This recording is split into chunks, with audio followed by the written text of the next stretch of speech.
Praise the lord. ఈ దినం కొరకు దేవుని వాగ్దానము, యెహోవా మీ పక్షమున యుద్ధము చేయును. నిర్గమకాండము 14వ అధ్యాయము 14వ వచనం. ప్రతి సమయంలో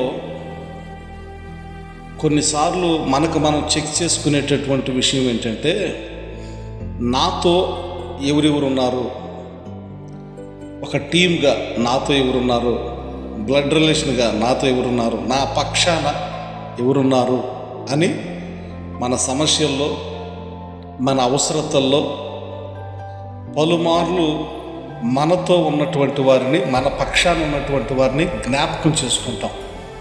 ఎందుకంటే మనకు వచ్చినటువంటి సమస్యలు, మనకు వచ్చినటువంటి ప్రతికూల పరిస్థితుల్లో వారు మన పక్షాన యుద్ధం చేస్తారని కానీ, లేకపోతే మన సమస్యలో వారు కొంచెం చేయూతనిచ్చి ఆ సమస్య నుంచి గట్టెక్కించేటటువంటి క్రమంలో వారు మన పక్షాన ఉంటారు అని, మన పక్షాన ఎవరుంటారు అనేటటువంటిది ప్రత్యేకంగా కొన్ని సందర్భాల్లో జ్ఞాపకం చేసుకుంటాం. కానీ వాక్యం సెలవిస్తున్నటువంటి మాట, దేవుడు మీ పక్షాన యుద్ధము చేయటానికి సిద్ధంగా ఉన్నాడు. ఈ దినము ప్రత్యేకించి దేవుని యొక్క వాక్యము నీతో మాట్లాడుతున్నటువంటి మాట, దేవుడు నీ పక్షాన ఉన్నాడు. ఎవరు నీ పక్షాన ఉన్నారా, ఎవరు నీ పక్షాన లేరా అనేటటువంటిది సెకండరీ.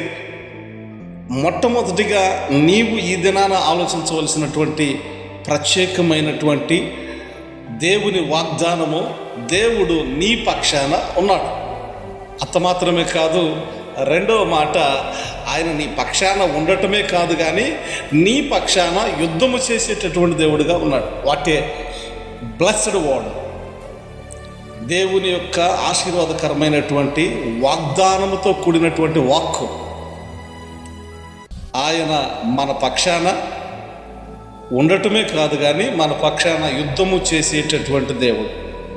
కనుక మన గురించి, మన ప్లేస్లో మనము పోరాడవలసినటువంటి ఆ స్థానంలో దేవుడే ఆ స్థానంలో ఉండి మన పక్షాన పోరాడుతూ ఉన్నారంటే ఖచ్చితంగా జయము నీదే.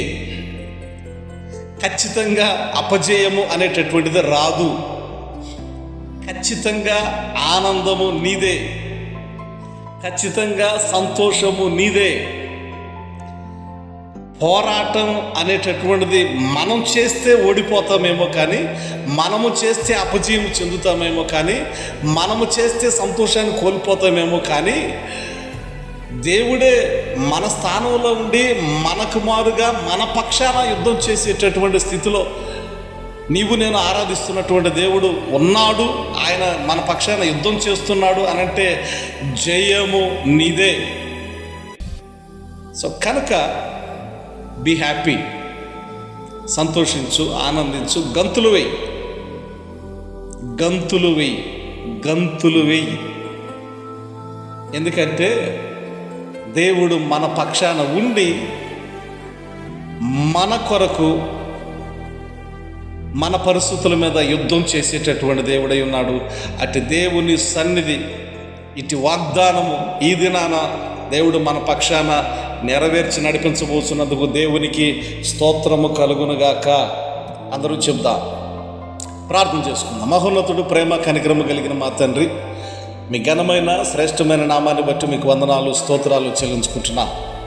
దేవా, ప్రత్యేకించి ఈ యొక్క ఉదయకాల సమయంలో మీరు నైనా మాకు ఇస్తున్నటువంటి గొప్ప వాగ్దానం, మనుషులు ఎంతమంది మా పక్షాన ఉన్నారు, ఎంతమంది మా పక్షాన లేరు అనేటటువంటిది కాదు కానీ, యేసయ్య, సమస్తము సాధ్యము చేయగలిగినటువంటి మీరు మా పక్షాన ఉన్నారు. అంత మాత్రమే కాదు, మా స్థానంలో మాకు మారుగా మా కొరకు యుద్ధం చేసేటటువంటి దేవుడుగా మీరున్నందుకు యేసయ్య, మీ పరిశుద్ధ నామానికి స్తోత్రములు, కృతజ్ఞత, స్తుతులు కలుగునుగాక. దేవానికి వందనాలు.